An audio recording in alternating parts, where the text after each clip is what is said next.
Bienvenue mesdames et messieurs sur Gale Afrique Télévision en séjour consacré à l'ouverture des débats à l'Assemblée Générale des Nations Unies. Mesdames et messieurs, vous le savez, depuis les samedis, c'est la 79e session de cette Assemblée Générale qui se poursuit à New York. Les chefs d'État, tous au rendez-vous. Aujourd'hui, le président de la République démocratique du Congo, Félix Antoine Tshisekedi, va s'exprimer et nous savons tous son discours va s'articuler sur quel point, quels sont les secteurs justement concernés. Comme la République démocratique du Congo fait toujours face à une guerre d'agression, la situation sécuritaire sera au rendez-vous, sans oublier cette catastrophe humanitaire qui se poursuit et la RDC qui se présente comme un pays solution en matière environnementale pourra aussi, justement, il y aura des points aussi qui seront abordés dans ce sens. Nous sommes sur ces plateaux avec Josué Walaï, sur Gale Afrique Télévision, mesdames et messieurs. Je le reçois. Josué, bonjour et bienvenue. Bonjour, très cher journaliste Jenny, merci beaucoup pour l'invitation. Bonjour également à nos téléspectateurs qui sont en train de nous suivre. Bonjour à tous les peuples congolais. Vous êtes en forme? Ouais, Dieu fait grâce, on est en forme, malgré la situation du pays, mais on est en forme. Est-ce que vous êtes plus intéressé par cette 79e session des Nations Unies, parce que c'est toujours un rendez-vous annuel? Alors je ne sais pas si aujourd'hui vous vous attendez à grand chose pour être beaucoup plus intéressé. Et pour moi, on est intéressé bien sûr, parce que c'est un rendez-vous qui réunit quand même plusieurs nations.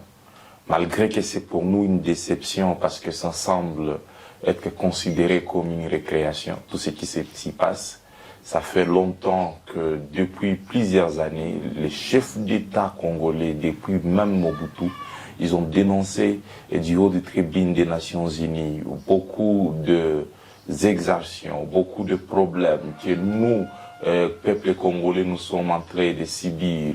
Félix Tshisekedi lui-même a toujours dénoncé l'agression rwandaise sur cette tribune. Joseph Kabila avait demandé les retraits effectifs des troupes de la MONUSCO en dénonçant également l'insécurité qui se passe à l'est du Congo. Mais les Nations Unies, avec le Conseil de sécurité de l'ONU, semblent au moins ne pas considérer les discours, mais également les cris d'alarme de nos chefs d'État. Et pour nous, ça nous amène à croire que les Nations Unies seraient complices peut-être de ce que nous traversons, parce que garder silence face à ces cris, face à ces dénonciations, face à ces plaidoyers que nos présidents font sur ces tribunes, c'est vraiment un silence complice. Ça prouve à suffisance que les Nations Unies démêchent peut-être avec ce qui nous font souffrir.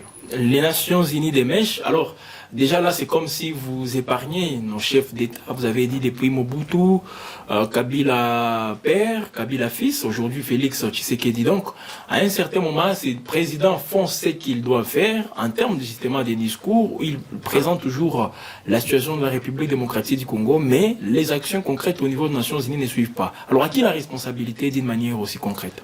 Je dirais que la responsabilité est partagée. Je ne peux pas dissocier nos chefs d'État, nos politiciens de ce que nous traversons actuellement en République démocratique du Congo. Mais il faut comprendre que l'ingérence extérieure des pays occidentaux dans la politique de la RDC fait à ce que nous ne puissions pas parfois agir. Je vais vous rappeler qu'un jour, une armée de la MONUSCO, ou soit un représentant des Nations Unies, aurait dit, pas aurait, mais il avait dit que les M23 ont vraiment une armée très sophistiquée, ils ont des matériels et que même la MONUSCO n'a pas. La MONUSCO que nous considérons comme une sommation de plusieurs nations fortes, mais qui se dit quand même que nous, on n'a pas le matériel que les M23. Alors, on se demande, les M23 ont trouvé ces matériels où que les Nations Unies ne peuvent pas avoir. Et donc, pour nous, de notre côté, nous pensons qu'à un niveau, il y a quand même cette complicité et cette naïveté interne, mais également cette complicité des pays étrangers, surtout les pays membres des Nations Unies, sur cette crise de l'Est du Congo. Mais ça fait déjà beaucoup de discours, comme nous pouvons le constater. Le président, si on peut se limiter tout simplement à l'actuel chef de l'État de la République démocratique du Congo, il s'est exprimé, il a plaidé à maintes reprises pour que le monde entier, même les Nations Unies, se positionnent quand même en faveur de la République démocratique du Congo, mais sans succès. Alors qu'est-ce qu'il doit encore ajouter dans son discours, ou soit les différents actes dans le sens diplomatique que la République démocratique du Congo doit poser pour enfin qu'elle soit écoutée? Vous savez, aucun pays au monde n'a été changé ou développé par un discours. Tous les pays de ce monde ont été, tous les pays développés aujourd'hui, tous les pays où on peut quand même retrouver une paix, oui. Vous allez comprendre avec moi que ce sont les actions qui ont suivi les discours. Malheureusement, on peut dire, mais si vos dires ne sont pas suivis des actions, ce que vous dites vraiment, c'est juste des récréations. Voilà pourquoi Félix Tshisekedi avait demandé aussi que la MONUSCO, les troupes onusiennes, puissent se retirer de la RDC. Mais jusqu'à maintenant, nous voyons ces troupes ici. C'est parce que les Nations Unies ne respectent pas nos chefs d'État africains. Je crois qu'il serait important que certains... D'autres estiment que c'était justement un discours populiste pour les chefs de l'État, pour qu'ils soient encore une fois consommés par la population, en s'apprenant d'une manière aussi... en tout cas direct vis-à-vis de la MONUSCO. Et là, la population allait dire oui, voilà l'homme qu'il faut pour nous. Si la population est convaincue que dire que la MONUSCO doit partir est un bon discours pour nos chefs d'État, cela veut dire que la MONUSCO doit partir. Et donc, il est très important de comprendre que la MONUSCO est ici sur demande de notre gouvernement. Et quand notre gouvernement demande de partir, on ne voit pas pourquoi est-ce que cette force doit s'éterniser ici. Ou soit c'est une agression également comme la M23. Parce que lorsqu'ils refusent de sortir, ça devient une agression. On ne peut pas nous sécuriser par force. Nous avons besoin que nos forces armées puissent quand même se mobiliser, que nous puissions quand même recycler le secteur de la défense, afin que nous puissions avoir des personnes capables de nous sécuriser, des personnes capables également de défendre l'intégrité nationale du pays. Mais dès lorsque les Nations Unies veulent nous sécuriser par force, aimer ou ne pas aimer, nous allons venir, nous allons vous sécuriser, nous serons chez vous. Nous pensons que ça serait encore une fois une manière de pétiner la souveraineté de notre pays. Il n'y a pas une unanimité autour de ça, parce que c'est vrai, si vous l'observez aussi bien, il y a par exemple au niveau de l'opposition, certains acteurs qui estiment que la MONUSCO doit toujours rester en République démocratique du Congo. Je prends l'exemple de Martin Fayulu. Dans sa fameuse proposition des dialogues, il évoque aussi que la MONUSCO reste toujours là. Moi, je crois qu'en RDC, actuellement, il est temps d'avoir une classe politique. Lorsque je dis qu'il est temps d'avoir une classe politique, cela veut dire qu'il nous faut une opposition et il nous faut quand même des politiciens et des hommes d'État qui dirigent les pays. Parce que pour moi, je me dis toujours que plusieurs personnes que nous appelons abusivement opposants ne sont pas opposants réellement. Ils sont juste là en train de faire du bruit pour qu'un jour ils puissent aussi être associés au partage du gâteau. Et essayez de voir nos partis politiques. Vous allez comprendre que ce sont juste des structures d'abrutissement où les gens se battent pour qu'ils puissent aussi avoir le monopole de torturer un jour le peuple congolais. Et nous, personnellement, on s'est dit qu'actuellement, il fallait que nous puissions avoir une opposition quand même républicaine qui comprend qu'elle doit se battre autour des valeurs républicaines et autour des principes qui préservent l'indépendance et la souveraineté de notre pays. Mais dès lorsque pour être opposant au Congo, il faut d'abord avoir des alliés occidentaux, tu n'es pas opposant. Au Congo, vous allez comprendre que tout... C'est aussi diplomatique, Josué. C'est pas interdit. Ce n'est pas interdit de faire une diplomatie, mais lorsque la diplomatie semble être une procédure pour devenir un lèche-botte de certaines personnes, ce n'est pas vraiment une diplomatie, mais c'est plutôt une façon de vendre sa souveraineté, de vendre son indépendance. De lorsque les opposants pensent, estiment qu'il faut toujours une armée étrangère ici pour que nous puissions nous sentir en sécurité, c'est une preuve éloquente que nous n'avons pas jusque-là l'opposition et qu'il nous faut une opposition, une vraie opposition qui est liée et qui est attachée au peuple congolais, qui est attachée à la misère de ces peuples, et non une opposition qui est attachée juste au combat pour qu'il puisse un jour avoir le pouvoir. Oui. Voilà pourquoi aujourd'hui nous avons un parti politique qui a fait plus de 32 ans dans une prétendue élite, dans l'opposition, et on leur donne le pouvoir, ils ne savent pas qu'est-ce qu'il faut faire de ces pouvoirs. La élite appartient aux élites et non aux abrutis. Vous savez, si vous rappelez à l'époque de Laurent Désiré Kabila, lorsqu'il fait la lutte pour prendre le pouvoir à Kinshasa, il s'est retrouvé presque seul. Parce qu'il était... Une lutte armée. Une lutte armée, oui.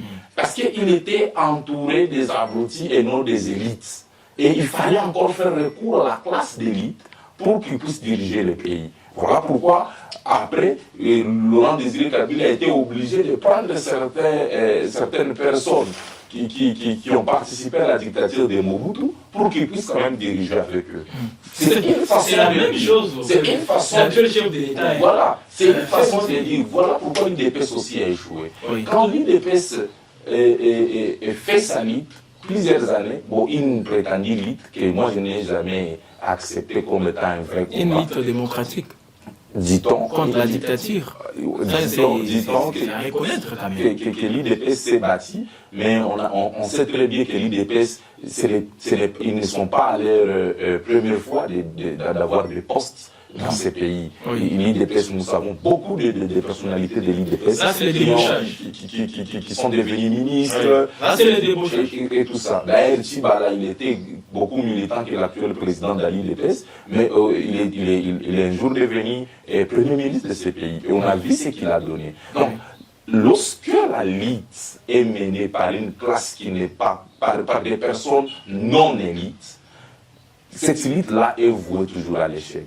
Il est très important de faire comprendre aux gens, à l'opposition congolaise, qu'elle doit arrêter qu'elle doit arrêter de draguer la communauté internationale, mais plutôt de se faire respecter auprès de cette communauté, avec que l'opposition soit respectée. Parce que l'opposition... La communauté internationale, comme vous l'avez dit, Josué, ce n'est pas seulement l'opposition. Parce que vous voyez des balais diplomatiques aussi être menés par les régimes actuels. Alors, si on peut justement tenir compte aussi des différents points, comme je l'ai annoncé, qui vont constituer même le gros du discours du président Félix Tshisekedi, on parle d'appeler la situation sécuritaire dans l'est du pays. Voilà un autre rendez-vous pour faire parler, pour porter haut la voix de la République démocratique du Congo, comme je le disais. Alors, qu'est-ce qui doit constituer, ou bien, quelle est la différence? Parce que le président Félix Tshisekedi, depuis 2019, il se présente toujours à cette tribune, 2019. Aujourd'hui, ça va faire maintenant 5 ans qu'il est toujours en train d'être à ces rendez-vous. Alors, qu'est-ce qui doit être aussi différent par rapport à tous les discours qu'il y a? Moi, je crois que le président devrait sortir, il devrait maintenant sortir un discours décisif et quitter les discours plaintifs. À chaque fois qu'on se plaint, on est comme des enfants. Le président doit être décisif. Il doit faire sortir un discours décisif d'un chef d'État qui veut faire respecter son pays et qui croit à la force de son pays. Mais dès lorsque nous avons toujours des discours où on parle juste de dénoncer, mais sans mettre en place des mesures très contraignantes qui vont nous amener vers la paix, nous pensons que ces discours seront encore des discours nuls. Il est très important actuellement que nous puissions nous attendre à un discours constructif, un discours décisif, un discours qui fait assigner la souveraineté et l'indépendance de notre pays.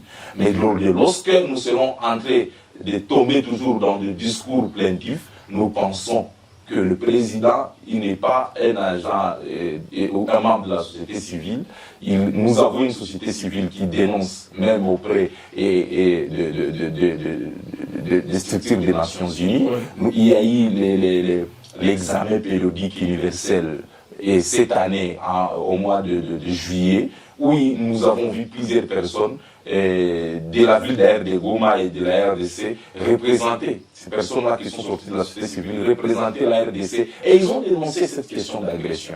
Mais le président maintenant doit sortir un discours décisif qui n'est pas similaire au discours des membres de la société civile. Donc on est déjà habitué.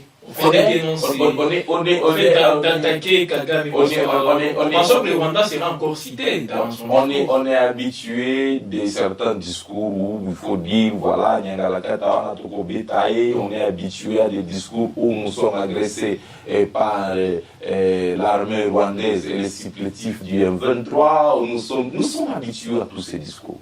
Nous voulons voir un discours décisif. Donc vous attendez à quelque chose, en tout cas des différents par rapport à tout ce qu'on a déjà eu à suivre. Bien sûr, parce que pour moi, je crois que même l'invitation au sein des tribunes, au sein des Nations Unies, dans ces sommets, devrait être une invitation où on nous respecte.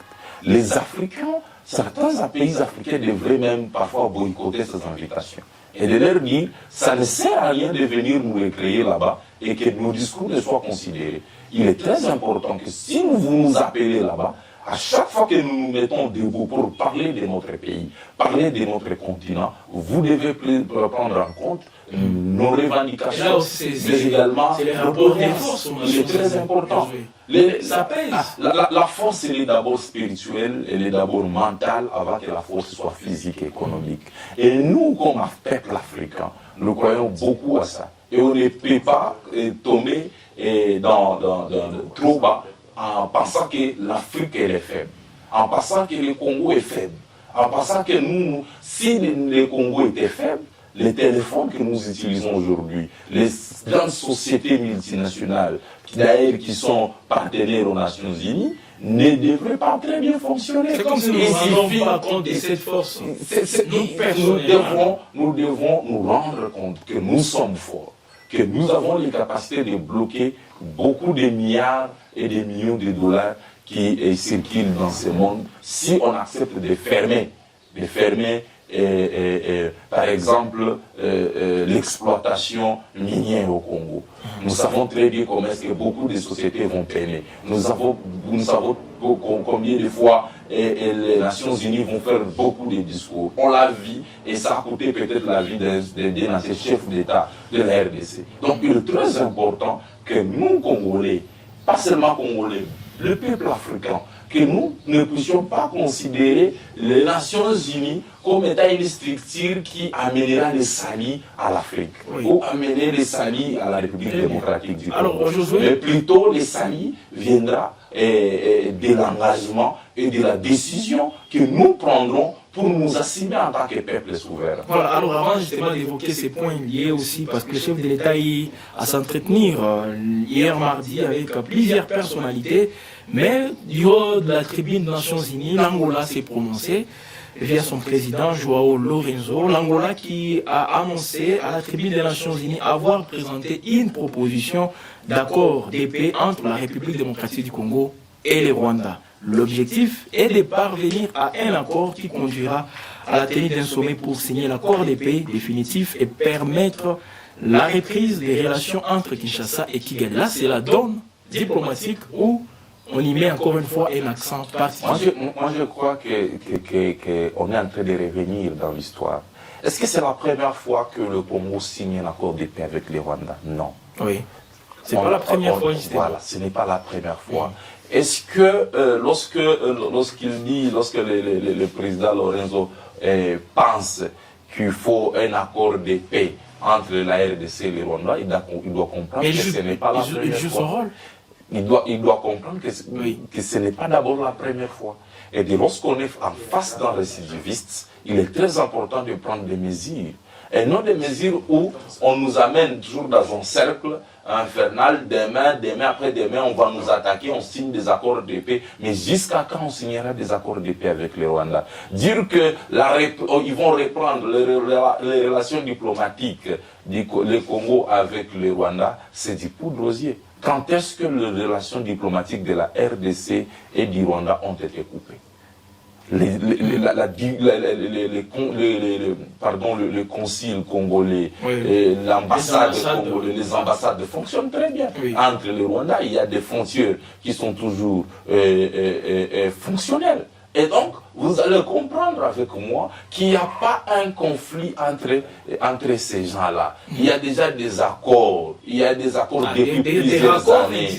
Toujours. Et lorsqu'on n'accepte pas de s'assumer, nous, comme RDC, on devrait peut-être commencer d'abord par fermer les frontières, couper des relations diplomatiques, pour que quand vous allez dire que nous allons reprendre ces relations, que ce soit des relations coupées.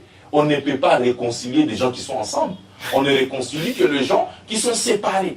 Acceptons de nous séparer. Toutes ces attaques, est-ce que vous pensez que ces gens sont ensemble?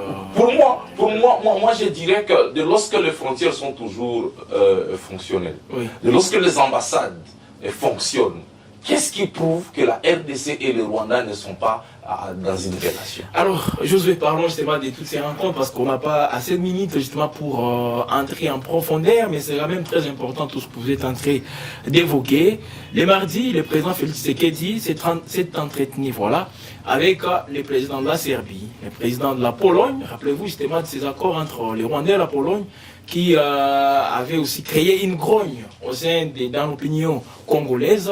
S'est entretenu avec les milliardaires, et surtout si je peux m'emprêter les termes de l'équipe de communication de la présidence qui dit les milliardaires philanthropes Bill Gates. Il y a aussi le secrétaire général des Nations Unies, le Portugais Antonio Guterres. Toutes ces personnalités se sont entretenues justement avec le président de la République. Alors là, c'est encore une fois une diplomatie agissante, ou soit c'est juste protocolaire. Il faut se limiter à dire que c'est une diplomatie. Mais lorsqu'on dit agissante, cela veut dire que c'est une diplomatie qui est en train de produire déjà des... Oui, mais quand on voit que ces personnalités, c'est pas... Moi, je crois ne sont pas les moindres aussi. Hein. Cette émission devrait rester pédagogique, et une émission qui appelle les peuples congolais, les peuples africains au réveil. Oui. Nous devons comprendre une seule chose qui est très importante, que le président de la République, nos chefs d'État, ils sont liés par l'obligation du résultat. Ils ne sont pas liés par des discours, ils ne sont pas liés par des rencontres. Nous avons besoin du résultat de tout ce qu'il fait comme diplomatie, de tout ce qu'il fait soyez quand même comme optimiste alors. Donc, on ne gère pas un pays en prêchant à ces pays comme à l'église en nous disant restez positifs. Non. Nous avons besoin des indicateurs qui vont nous pousser à avoir l'espoir que quand même l'actuelle mouvance politique peut nous amener vers la paix que nous avons longtemps cherché. Mais dès lorsque nous, peuple congolais, on n'est pas en train de comprendre que notre président est lié par l'obligation du résultat, on préfère commencer à chanter qu'il y a déjà une diplomatie agissante, il s'est rencontré avec elle, Qu'est-ce que le déplacé du camp de Louchagala gagne de ces rencontres? Qu'est-ce que moi, petit citoyen de Goma, je gagne de ces rencontres? Qu'est-ce que l'intégrité nationale devient après ces rencontres? Nous, peuple congolais, nous avons besoin du résultat. Nous avons besoin de voir, de palper ces changements, vivre ces changements. Et le président de la République... dans le cadre de l'immédiateté. C'est tout un processus. Nous sommes engagés dans un processus. C'est tout un processus. On doit quand même être patient. C'est tout un processus. Mais quand on parle du processus, le processus est lié aux indicateurs. Donc, il y a toujours, lorsqu'on commence le processus, il y a des indicateurs qui nous disent, voilà, on est en train de partir quelque part et on est quelque part.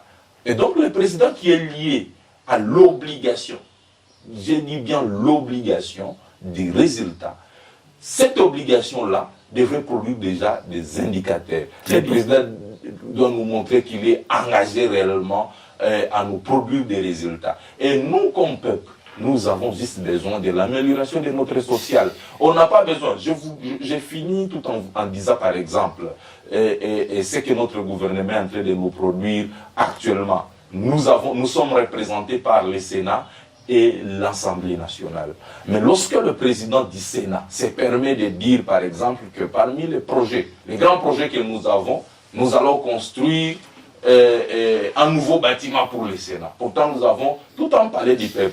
Lorsque on parle également de Vital Kamerhe qui veut construire une école pour le député, les enfants des députés et l'hôpital pour les députés. Nous sommes à la fin. Nous pensons qu'il faut préserver la justice sociale pour que nous puissions quand même commencer à voir les changements que nous cherchons. Merci beaucoup. Mesdames et messieurs, fin de cette émission sur Guel Afrique Télévision, la télévision panafricaine.